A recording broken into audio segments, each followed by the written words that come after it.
Good morning छात्रों। आज अपन पढ़ेंगे भौतिक का चैप्टर नंबर 10 प्रकाश का परावर्तन एवं अपवर्तन।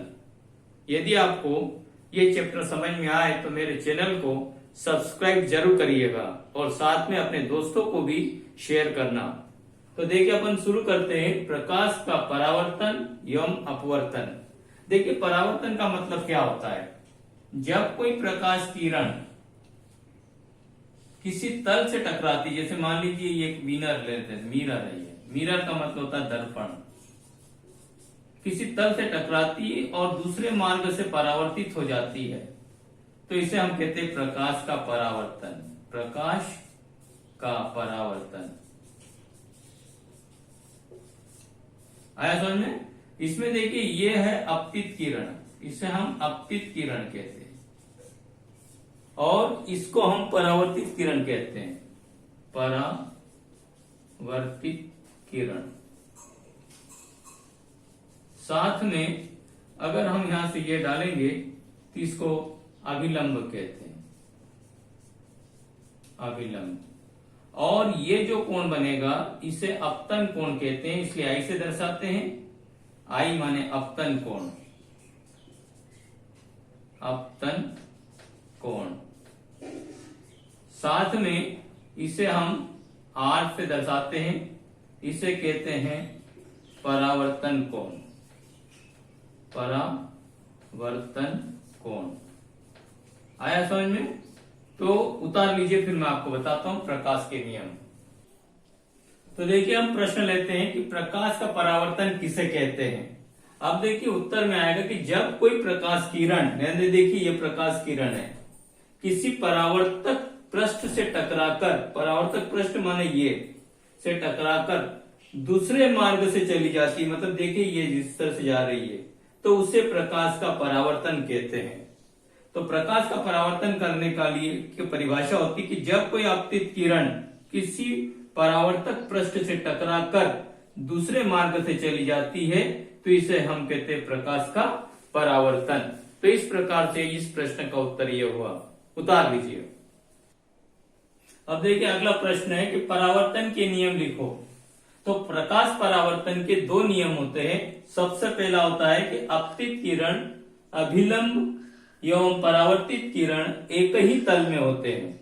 जैसे देखिए अपतित किरण है, अभिलंब है और परावर्तित किरण है, एक ही तल में होते हैं। तो पहला नियम यह होता है। दूसरा नियम होता है कि अपतन कोण की ज्या, ज्या माने साइन, एवं परावर्तन कोण की ज्या का अनुपात हमेशा एक नियतांक होता है, मतलब साइन आई बटे साइन आर बराबर 1 होता है। तो यह है दो प्रकाश परावर्तन के नियम। उतार लीजिए।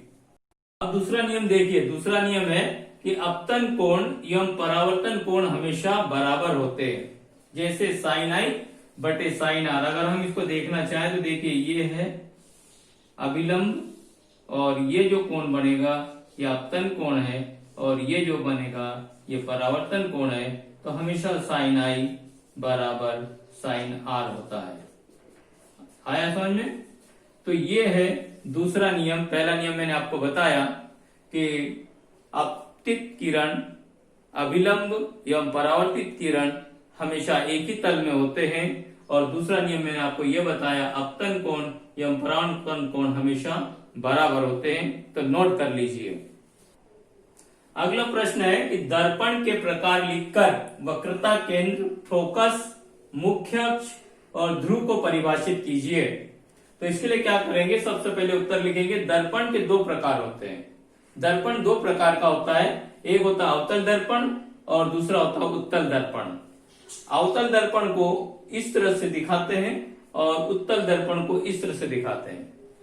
अब देखिए अवतल दर्पण हो या उत्तल दर्पण हो, इसमें एक वक्रता केंद्र होता है जिसे C से दर्शाते हैं, एक फोकस होता है जिसे F से दर्शाते हैं और एक ध्रुव होता है जिसे P से दर्शाते हैं। चाहे उत्तल दर्पण में भी आप लेंगे तो यहां पर भी ये मुख्य अक्ष होता है, इधर फोकस होता है और इधर जो है वक्रता केंद्र होता है, साथ में ये ध्रुव कहलाता है। तो नोट कर लीजिए, फिर मैं आपको परिभाषाएं बताता हूं।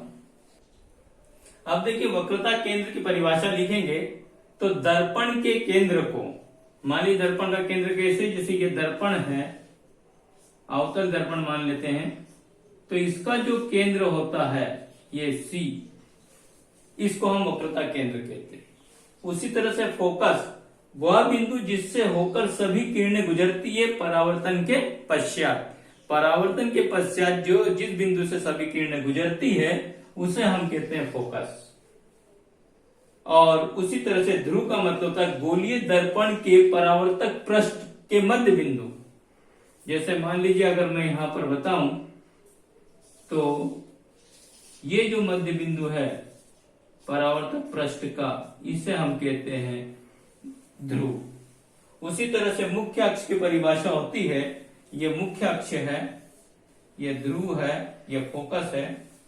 तो CF यानी वक्रता केंद्र, फोकस तथा ध्रुव से गुजरने वाली रेखा को हम कहते हैं मुख्य अक्ष। तो नोट कर लीजिए। देखिए प्रश्न लेते हैं कि किसी अवतल दर्पण बिंब की विभिन्न स्थितियों का सचित्र वर्णन कीजिए।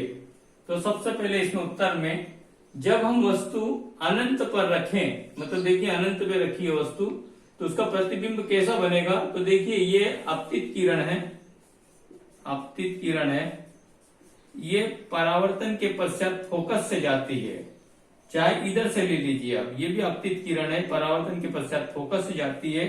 तो प्रतिबिंब का जो आकार है बिंदु के आकार का बनेगा और उसकी प्रकृति, ये देखिए आकार है और ये इसकी प्रकृति है, तो प्रकृति कैसी रहेगी, प्रकृति में अगर लिखेंगे तो वास्तविक एवं उल्टा बनेगा। आया समझ में? नोट कर लीजिए, फिर मैं अगली स्थिति बताता हूं। अब देखिए आगे वाली स्थिति है कि जब वस्तु C तथा अनंत के बीच हो, मतलब C के पीछे रखी है वस्तु, तो देखिए ये आपतित किरण है, ये इस तरह से जाएगी और फिर फोकस से परावर्तित होकर जाएगी, एक सीधी वक्रता केंद्र से निकल जाएगी, मतलब यहाँ पर जो बेहज का प्रतिबिंब बनेगा तो ये उल्टा बनेगा, वास्तविक एवं उल्टा। और देखिए वस्तु से छोटा बन रहा है, आया समझ में? उसी तरह से C पर जब वस्तु रखेंगे, ये देखिए वक्रता केंद्र C पर जब हमने वस्तु रखी तो ये आपतित किरण परावर्तित होने के बाद फोकस से जाएगी और फिर ये सीधे फोकस से टकरा कर वापस चली जाएगी, तो ये वहीं पर C का प्रतिबिंब बनेगा, C पर ही बनेगा और वस्तु के बराबर जितना ये उतना ही बनेगा। साथ में इसका जो प्रकृति है वो वास्तविक एवं उल्टी बनेगी, देखिए उल्टा प्रतिबिंब बन रहा है। उसी तरीके से देखिए, समझ में आया?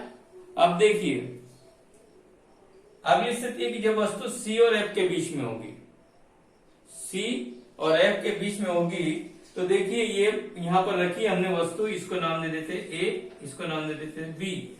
अब देखिए परावर्तित आपतित किरण परावर्तन के पश्चात फोकस से चली जाएगी और ये एक आभासी लाइन रहेगी जिससे ये पीछे बनेगा, C के पीछे बड़ा बनेगा, देखिए बड़ा बन रहा है इसके साइड से और वास्तविक में उल्टा बनेगा। आया समझ में? अब देखिए इधर चौथी कंडीशन है कि जब वस्तु C पर हो, F पर हो, तो F पर होगी तो देखिए ये परावर्तन के पश्चात वापस F से चली जाएगी और ये आभासी रेखा बनेगी, तो ये प्रतिबिंब अनंत पर बनेगा, देखिए कोई साइज नहीं है इसका, वास्तविक और उल्टा बनेगा। तो ये स्थितियां हैं। एक आखिरी स्थिति होती है जो मैं आपको इसके बाद बताता हूं, पहले नोट कर लीजिए।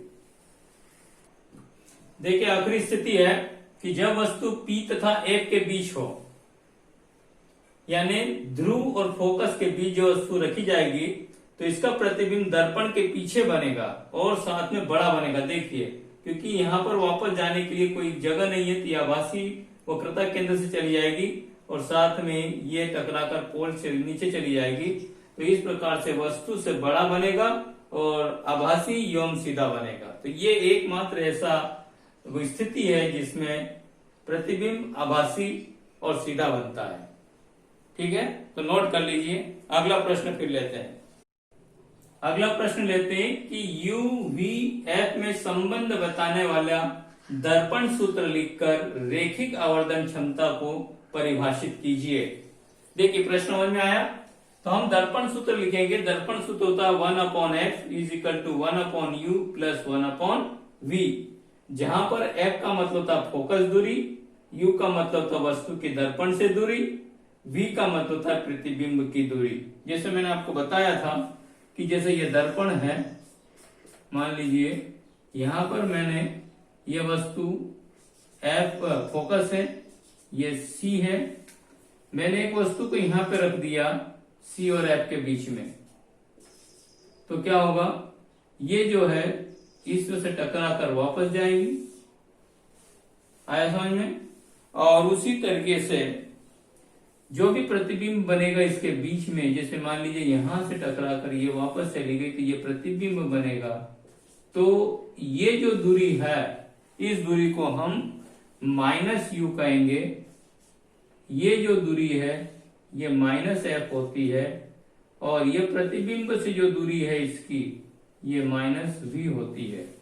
तो इस प्रकार से दर्पण का जो सूत्र बनेगा वो बनता है 1/f is equal to 1/u plus 1/v।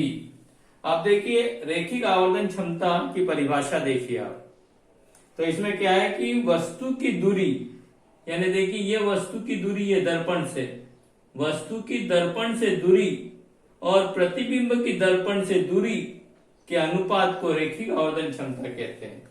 इसे स्मॉल m द्वारा प्रदर्शित करते हैं, और तो इसका सूत्र बनता है m बराबर -v/u। इस प्रकार से इसे रैखिक आवर्धन क्षमता कहते हैं।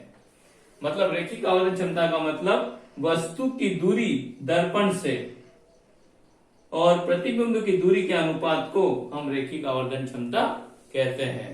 तो इस प्रकार से यह अध्याय में मैंने आपको प्रकाश का परावर्तन बताया। अगले इस वीडियो में मैं आपको प्रकाश का अपवर्तन के बारे में पढ़ाऊंगा। तो आया समझ में? अगर आया समझ में तो आप इसे सब्सक्राइब करना जरूर। देखिए अब एक प्रश्न लेते हैं अपन कि अपवर्तन किसे कहते हैं। प्रकाश का अपवर्तन, तो इसका उत्तर है कि जब कोई प्रकाश किरण विरल माध्यम से सघन माध्यम में या सघन से विरल में प्रवेश करती है तो अभिलंब से दूर हट जाती है या अपने मार्ग से विचलित हो जाती है, उसे प्रकाश का अपवर्तन कहते हैं।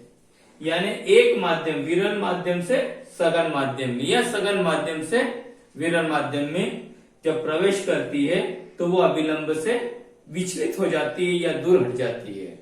आया समझ में? आप देखिए विरल माध्यम माने ये वाला गैसीय माध्यम, अब जो ठोस माध्यम होता है वो सघन माध्यम होता है, ये सघन माध्यम है। तो सघन माध्यम यानी विरल माध्यम से सघन माध्यम में प्रवेश करती है तो अभिलंब से दूर हट जाती है, इसे हम प्रकाश का अपवर्तन कहते हैं। जिसमें देखिए यह अपतित किरण है, यह अभिलंब है और यह अपवर्तित किरण है। आया समझ में? तो नोट कर लीजिए। अब देखिए अगला प्रश्न लेते हैं कि अपवर्तन के नियम लिखो। तो अपवर्तन के यानी प्रकाश अपवर्तन के दो नियम होते हैं। जिस तरह से परावर्तन के दो नियम मैंने बताया था आपको, उसी तरह से प्रकाश अपवर्तन के दो नियम होते हैं कि आपतित किरण, अपवर्तित किरण एवं अभिलंब एक ही तल में होते हैं। जिस तरह से वहां भी मैंने बताया था आपको एक ही तल में होते हैं, उसी तरह से आपतन कोण की ज्या एवं अपवर्तन कोण की ज्या का अनुपात एक नियतांक होता है। वहां पर मैंने बताया था कि आपतन कोण और परावर्तन कोण बराबर भी होते हैं या फिर एक नियतांक भी होता है उनका अनुपात। उसी तरह से यहाँ पर आपतन कोण की ज्या एवं अपवर्तन कोण की ज्या का अनुपात एक नियतांक होता है और जिसे हम म्यू के द्वारा प्रदर्शित करते हैं। यहाँ पर म्यू एक अपवर्तनांक नियतांक है, अपवर्तनांक नियतांक है जिसका मान विभिन्न पदार्थों के लिए भिन्न भिन्न होता है। जैसे मैं बताऊं आपको कि कांच का 1.5 होता है, पानी का 1.33 होता है, वायु का 1.0003 होता है, बर्फ का 1.31 होता है और हीरे का 2.42 होता है। उसी प्रकार से केरोसिन का, एल्कोहल का भी अलग अलग होता है, जो आपको आपकी बुक में दिया हुआ है वो आप नोट कर सकते हैं। तो नोट कर लीजिए इसको। अब देखिए एक प्रश्न लेते हैं और लेंस के प्रकार लिखकर प्रकाशीय केंद्र, फोकस एवं द्विफोकस को समझाइए। तो देखिए लेंस के दो प्रकार होते हैं, उत्तल लेंस जिसको अभिसारी लेंस भी कहते हैं, और एक होता है अवतल लेंस जिसको अपसारी लेंस भी कहते हैं। आप देखिए प्रकाशिक केंद्र का मतलब होता है कि वह जो लेंस का केंद्र होता है उसको हम प्रकाशिक केंद्र कहते हैं, और इसमें दो फोकस होते हैं, एक F1 यानी फोकस होता है, दूसरा 2F1 यानी द्विफोकस होता है। जहां से प्रकाश की किरण आपतित होकर अपवर्तन के पश्चात गुजरती उसे हम मुख्य फोकस कहते हैं। तो इस प्रकार से F1 है, ये 2F1 है, और इसमें भी अवतल लेंस में भी ये प्रकाशिक केंद्र कहलाता है, ये F1 कहलाता है और ये 2F1 कहलाता है। अब देखिए प्रकाशिक केंद्र से फोकस की जो दूरी होती है उसे फोकस दूरी कहते हैं। यहां से यहां तक की दूरी को हम फोकस दूरी कहते हैं, फोकस दूरी। आया समझ में? तो ये लेंस के प्रकार है जिसमें प्रकाशिक केंद्र भी है और फोकस एवं द्विफोकस भी इसमें मैंने आपको बताया, तो नोट कर लीजिए। देखिए अब एक प्रश्न और लेते हैं, लेंस की आवर्धन क्षमता एवं क्षमता को परिभाषित कीजिए। तो आवर्धन क्षमता की परिभाषा है कि प्रतिबिंब की ऊंचाई और वस्तु की ऊंचाई के अनुपात को आवर्धन क्षमता कहते हैं। समझे? प्रतिबिंब की ऊंचाई एवं वस्तु की ऊंचाई के अनुपात को आवर्धन क्षमता कहते हैं। इसे स्मॉल m द्वारा प्रदर्शित करते हैं, स्मॉल m। तो सूत्र बनेगा इसका m बराबर h dash upon h। h dash का मतलब प्रतिबिंब की ऊंचाई और h का मतलब होता है वस्तु की ऊंचाई। इसे हम v अपॉन u बराबर भी लिख सकते हैं। v का मतलब होता है लेंस से प्रतिबिंब की दूरी और u का मतलब होता है लेंस से वस्तु की दूरी। आया समझ में? अब देखिए क्षमता, लेंस की क्षमता, इसको हम लेंस की क्षमता कहते हैं, लेंस की क्षमता। तो किसी लेंस द्वारा किरणों का अभिसरण या अपसरण करने की मात्रा को क्षमता लेंस की कहते हैं।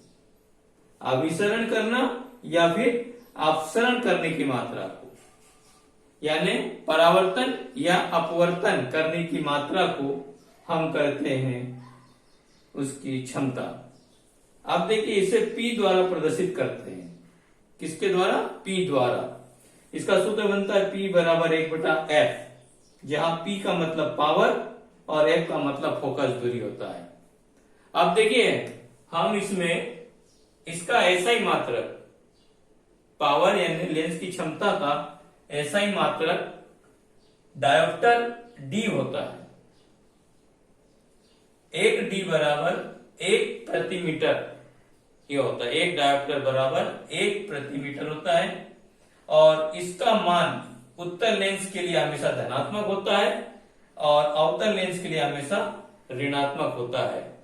तो ये था लेंस की आवर्धन क्षमता और क्षमता की परिभाषा, नोट कर लीजिए। अब देखिए एक प्रश्न लेते हैं और कि लेंस का सूत्र लिखकर उत्तल लेंस एवं अवतल लेंस से बनने वाले प्रतिबिंबों का किरण आरेख बनाइए।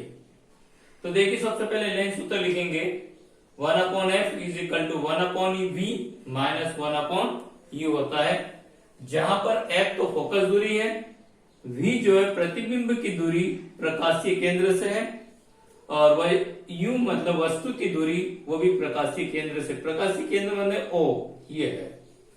अब देखिए किरण आरेख में सबसे पहले हम लिखेंगे कि जब वस्तु अनंत पर होती है, तो वस्तु अनंत पर होगी तो उसका प्रतिबिंब F2 पर बनेगा बिंदु के आकार का, और उसकी प्रकृति होती है वास्तविक एवं उल्टा।